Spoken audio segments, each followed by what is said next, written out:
আসসালামু আলাইকুম ফেসবুক বন্ধুরা, একটা ভিডিও বানাইলাম কৃষি নিয়ে। দেখেন টমেটো বাগান ফলাইতে দিয়ে কত কষ্ট।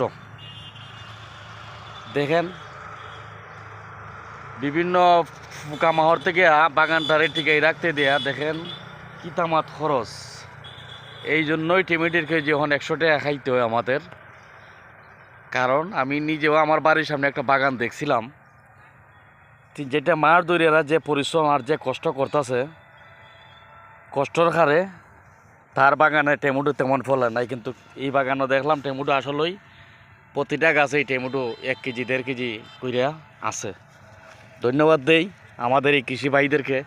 যদি আমার এই ভাইরা কৃষি না করে তাহলে আমরা এই টমেটো পাইলাম না। ধন্যবাদ দেই আমার ভাইদেরকে। আমাদের এলাকার ধানটাও ভালো হয়েছে।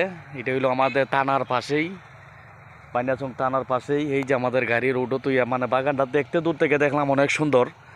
যে কারণ তো ভিডিও বানাইবার লাগে গাড়ি রাখে এখানে আসলাম। যদি ভালো লাগে একটু শেয়ার ফলো দিয়ে পাশে থাকবেন। এই ধরনের নিত্য নতুন ভিডিও আরও পাবেন, দেওয়ার চেষ্টা করবো ইনশাল্লাহ। তবে বাগানটা আমার কাছে দেখে খুব সুন্দর লাগলো, এই জন্য টমেটো সহ ভিডিওটা বানাইলাম। খুব সুন্দর বাগান। এইভাবে যেন আমরা প্রত্যেক কৃষি বাইরে আমরা চেষ্টা করি যে আনাজ ফলাবার জন্য। আনাজ যদি ফলাইতে পারি আমাদের দেশে, তাইলে আমরা দূরের আনাজ কিনে খাওয়া লাগবে না, দেশের আনাজই আমরা খাইতে পারবো। অসংখ্য ধন্যবাদ সবাইকে। আর সবচেয়ে বেশি ধন্যবাদ আমার এই কৃষি ভাইটাকে। উনি যে হাঁটনিটা দিয়েছেন, যে জাল টুল যেভাবে লটকাইছেন, যাতে ওনার বাগানটা ভালো থাকে, এই জন্য অসংখ্য ধন্যবাদ। আল্লাহ হাফেজ।